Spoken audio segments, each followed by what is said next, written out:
Hey guys, this is the first tarot deck that I have created.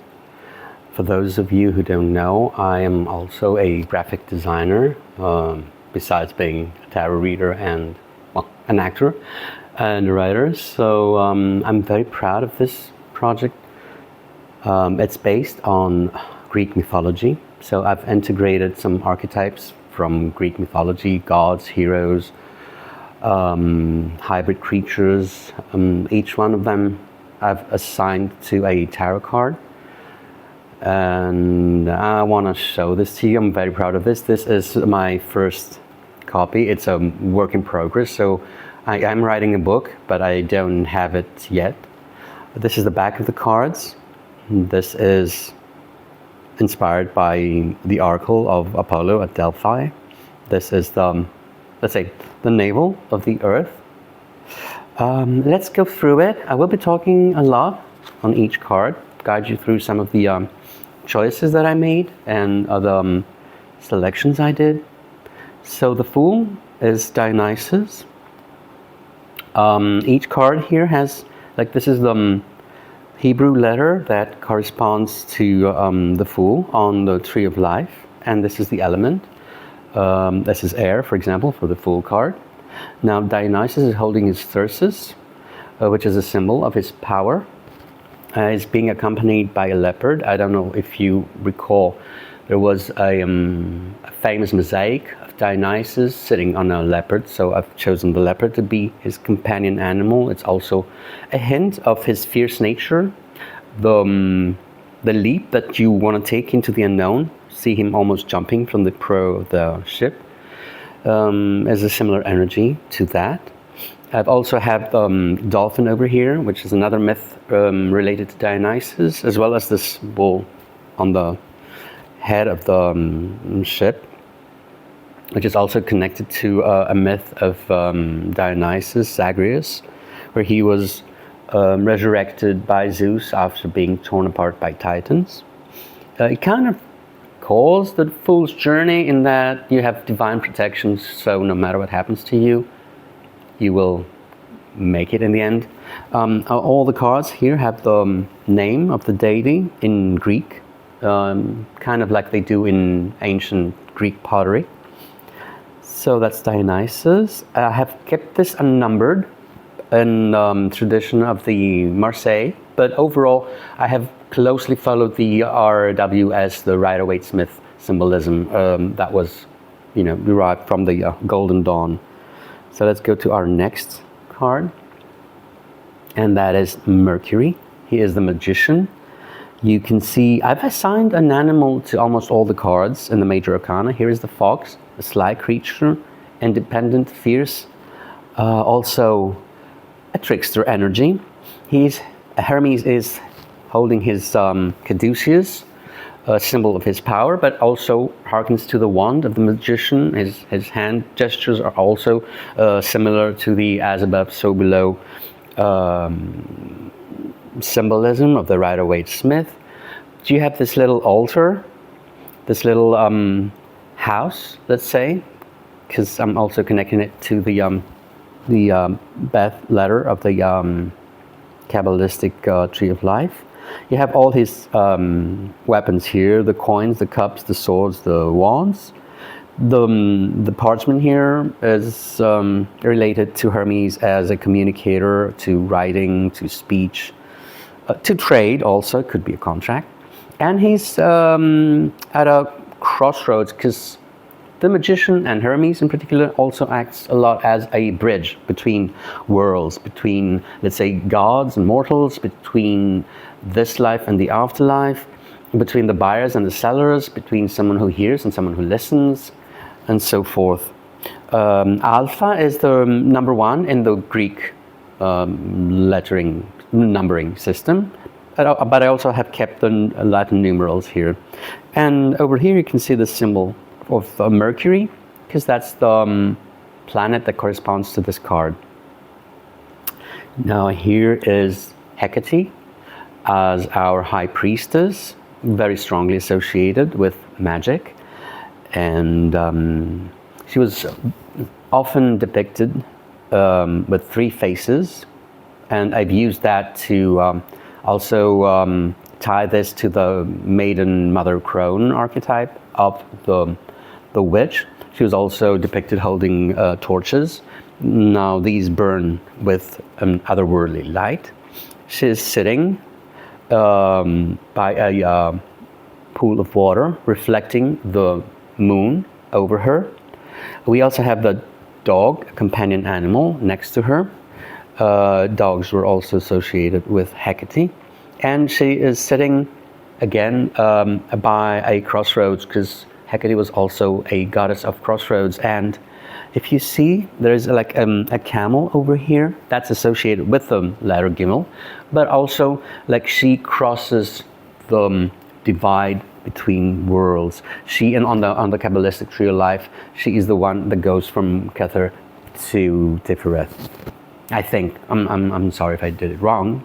Just let me know in the comments. She holds the keys to secrets. And yeah, related to the moon over here. The Empress.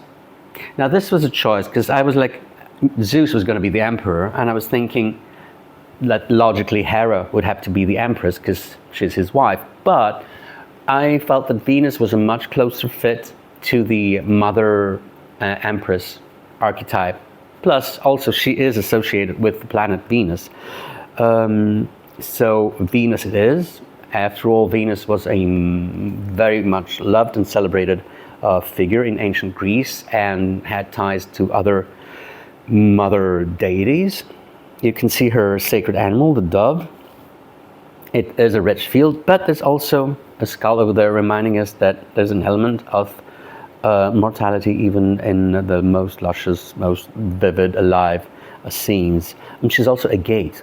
That's the letter here. So a gate is a gate through which life enters this world, but a gate works both ways, I guess. A door works both ways.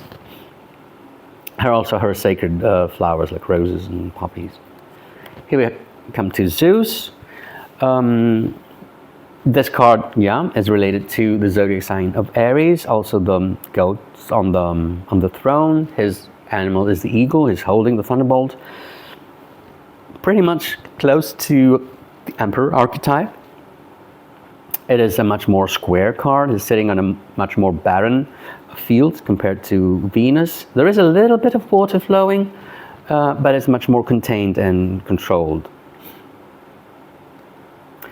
The Hierophant. Now, this is a card for which I chose the central Chiron. He was a teacher of many heroes.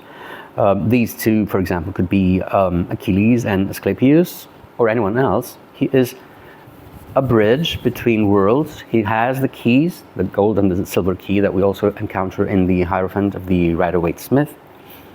Now the animal is a serpent, a symbol of wisdom. You could sort of see the pillars, but it's not a cathedral. It's like a natural cathedral, a forest. And yeah, he is giving out his knowledge and the traditions that he has witnessed and that he has helped forge, carried on to a new generation. Not so much the organized religion aspect of the Rider-Waite-Smith. I feel personally it's a more positive card. For the lovers, we have the myth of Eros and Psyche. Now here Psyche is being blessed by Zeus, and she's going to be immortal as well, so these two could be together. We have Aphrodite, because she was kind of the bad mother-in-law. And we have the peacock as a symbol of Hera. She's blessing the marriage. What else? Yeah, it is a sign of Gemini. And I have kept the tree element. Is it the tree of knowledge? Is it the tree of life? It's up to you. It's open for interpretation. The Chariot and Cancer, that is Poseidon. He was also closely related to horses.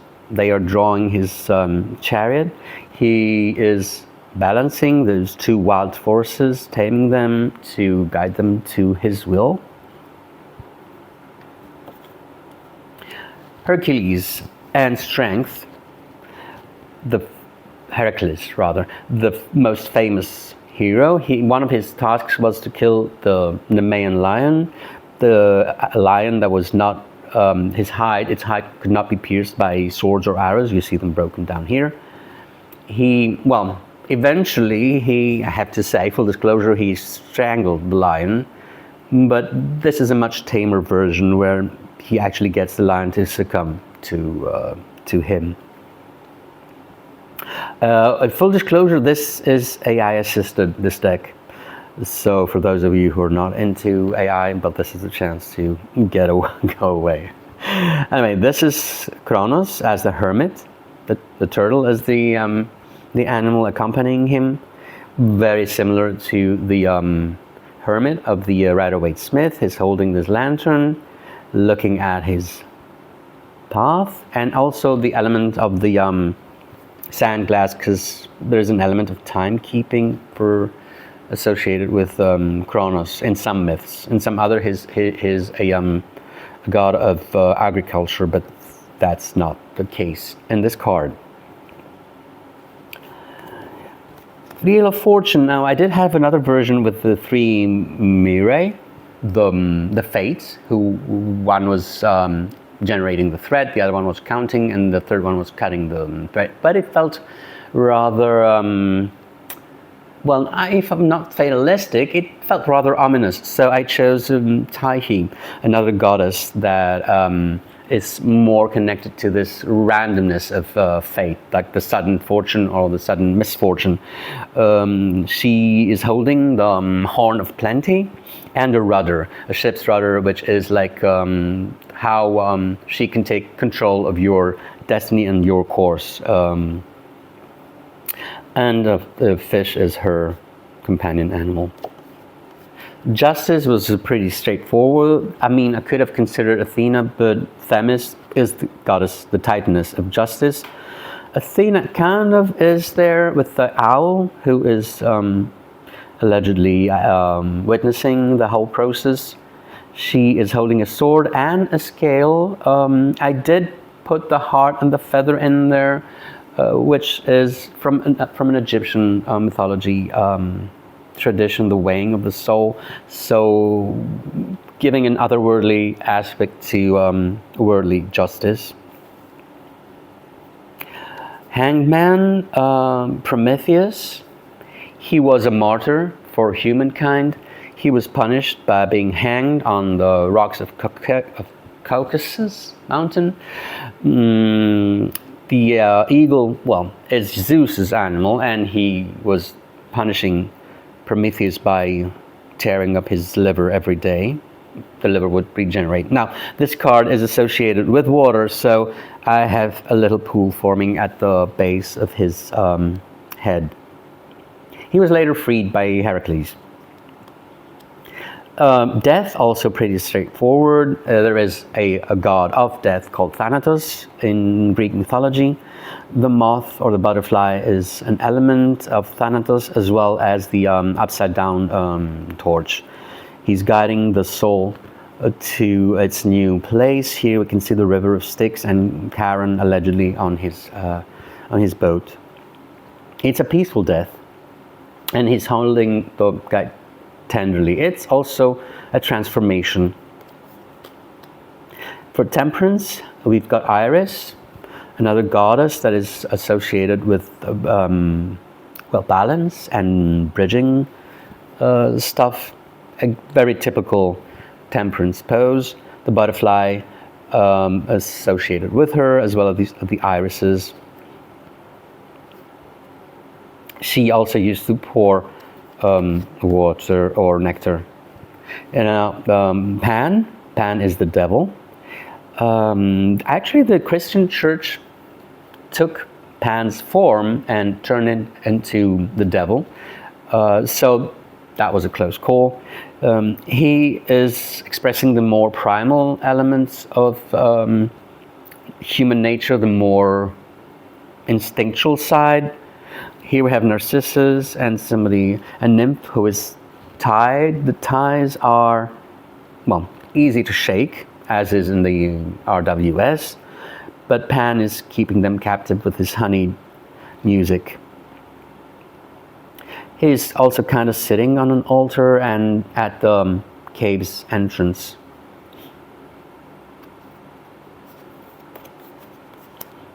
Aries is our tower, is also associated with the planet Mars. He's being struck by a thunderbolt, his dogs by his side, defiant and ready to burn things to the ground and turn them over again. Now, he was not the most popular of Greek gods, except for Sparta and, well, later the Romans. For the star, we have Astrea, which is literally a star. She was also the hope for mankind, because she was the last one to leave Earth after it went to the dogs, I guess, allegedly. And yeah, she's also a guiding star and offering hope, similar to the Rider-Waite-Smith. The moon is Selene, who was the goddess of the moon. She was guided across, she was flying across the sky on a chariot pulled by white oxen. I've kept the symbolism of the two towers and the dog and the wolf and the twisting path between them. And she's dropping like poppy seeds, like dreams and hints and illusions. Helios is the sun god. Yeah, he's racing his golden chariot with the flaming red horses over the world. I've kept the sunflower symbolism and the horse in the walled garden. It was actually 4 horses, but they looked bad, like on the card, so I kept 3. But you get the picture. Now, Persephone is judgment. She is the one who straddles the two worlds, the underworld and this world. Every half year, she spends on one or the other side. The pomegranate is her symbol. She's holding the key to both worlds. She is an awakening, especially when she comes back to Earth in spring. The bat is a symbol connected to her, to underground spaces and the sky. Fire element. And the world, again, literally Gaia. The world, she's holding a cosmic egg, surrounded by these 4 creatures. This is a serpent and connected to the earth element. This is the eagle connected to the sky. Sorry, to fire. This is a horse and with a coral crown that's connected to Poseidon, and this is Hera with her peacock and feather connected to air. So I've tried to keep some of the zodiac or elemental correspondences of the Rider-Waite-Smith. Now on to the wands. The aces I've also kept as gods and goddesses. So Hestia is on the Ace of Wands, the suit of fire. She was the goddess of fire and of the hearth. Maybe a less sexual and less masculine than this suit is considered, but I thought this was a really good association for the card, because she was really strongly connected to the element of fire, and it's a divine fire. It's not just a practical fire, and the hearth and all the spirit that family and a hearth and home represent.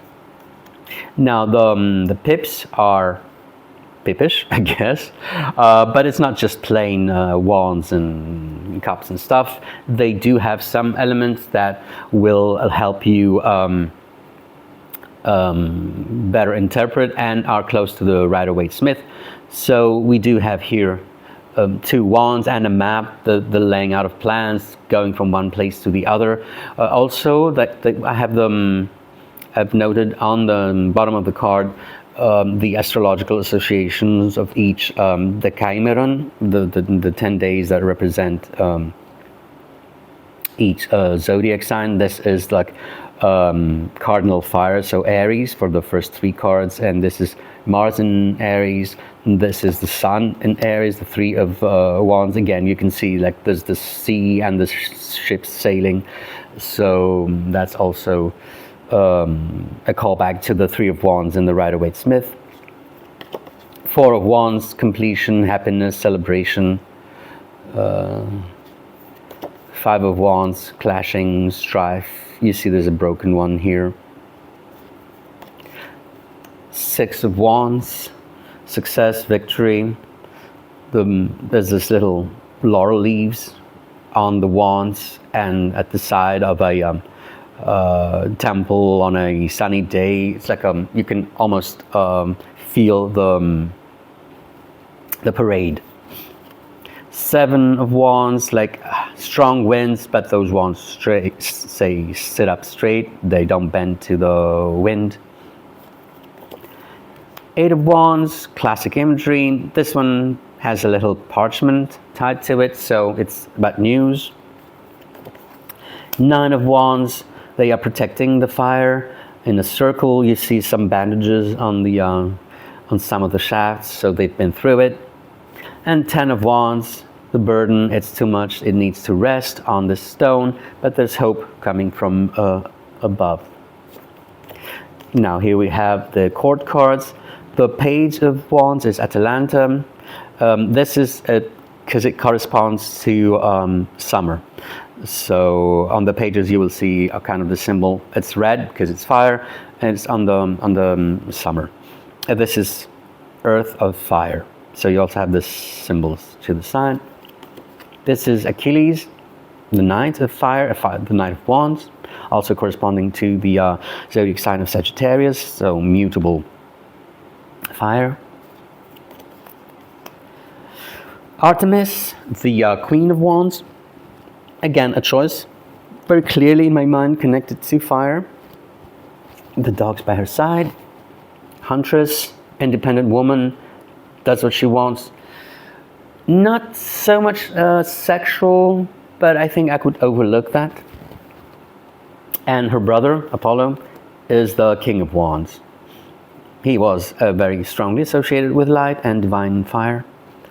So I think that's a safe choice. Python here by his side. On to the Cups and Hebe. She is the Ace of Cups. Two of Cups. Again, you see the connection. Three of Cups. These have wine in them, but the leaves are falling, so this is this vibe of the Four of Cups that is like not really excited. Five of Cups, we kept the bridge, we kept the water, we kept the two standing cups and the three fallen ones. Six of Wands, dreamy scenario, lots of flowers, walled garden. You see the connection to the Rider-Waite-Smith. Choices, illusions of the Seven of Cups, the bulge, in a way, yeah. Eight of Cups, leaving things behind. Nine of Cups, this dreamy wish fulfillment, water everywhere, quiet, luxurious, golden. And the Ten of Cups with the rainbow. That also harkens back to the Rider-Waite-Smith. Ganymede is the Page of water, the Page of Cups. Here you see this is associated to autumn. This is like the zodiac. So if we start with Aries, this is Aries towards Gemini, and then this is the spring. This is Cancer, Leo, Virgo, which is summer, and then this one is Libra, Scorpio, and what's his face? Sagittarius for autumn. The fish here, also a symbol from the Page of Cups and the Rider-Waite-Smith. On to the Knight of Cups, Orpheus, very artistic, very much the charmer. Pisces in terms of the symbology of zodiac signs. He was, I guess, Orpheus was more of a loyal type of lover compared to the regular Knight of Cups, but you have to make some choices. Now, the Queen of Water is Circe, the sorceress. And yeah, she has a very strong intuition, very strong instincts. By the sea. Asclepius, the King of Cups, holding his serpent rod and helping a child.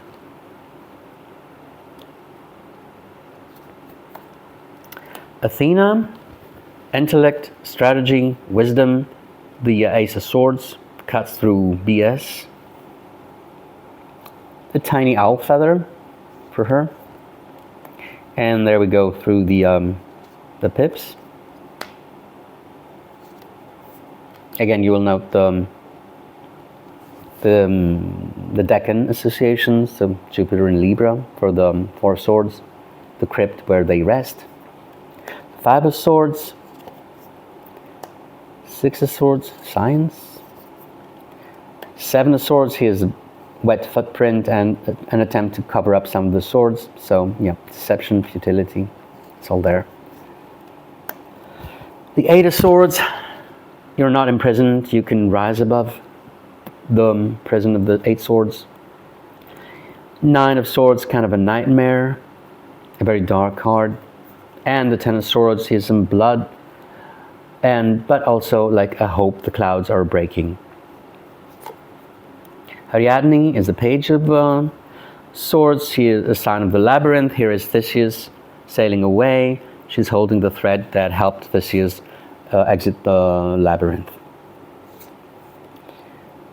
Did I say Odysseus? I meant Theseus. Odysseus, as the Knight of Swords, a very clever warrior, the protagonist of the Odyssey, very much into intellect, and a favorite of Athena's. Also a Gemini card. Hera, now yeah, she can be cool and detached and very authoritative, and she's obsessed with morals. So I think it's a good fit for the Queen of Swords. And she's the queen with her peacock.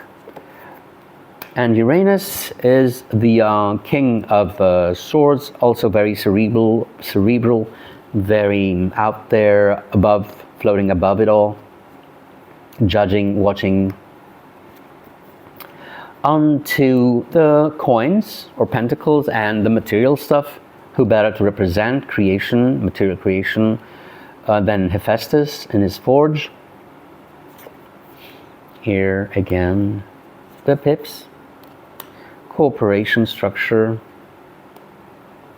The Four of Coins, stable, yes, but at what cost?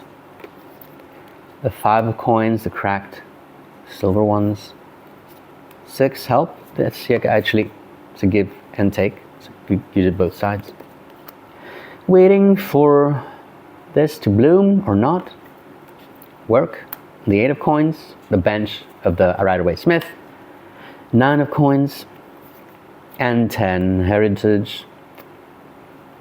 Also, there's 10 coins harking to the Sephiroth on the Tree of Life, legacy. And our court card, Erythonius, he was a son of Hephaestus and Athena, or Gaia, and the founder of Athens. Daedalus, like the master builder of ancient Greece, Crete, he was very good at working, creating stuff. Demeter, Mother Earth, nurturing, caring. A pomegranate tree behind her throne, a lamb as her symbol. And Hades, weird choice. I had to include Hades, and you know he was also called Pluton in ancient Greece, which had to do with wealth. So, like Pluto is another word for him. The underground riches, wealth hiding beneath your feet. So you see the mounds of coins there. He is an image of the king of coins, king of pentacles. Now it is rather ironic that he is a match with his mother-in-law, but that was coincidental. They are not meant to be seen as, couples. That's her grandfather, for example. That's Hera's grandfather. Or Apollo and Artemis are sisters. They are standalone cards, not pairs. So this is my Greek Mythology Tarot deck. I hope you like it. And I'm here for any questions you might have or to go over it. I hope you enjoyed this video. And I am trying to get this published, but in the meantime, you can also get it from MPC. I will add the link below. Thank you.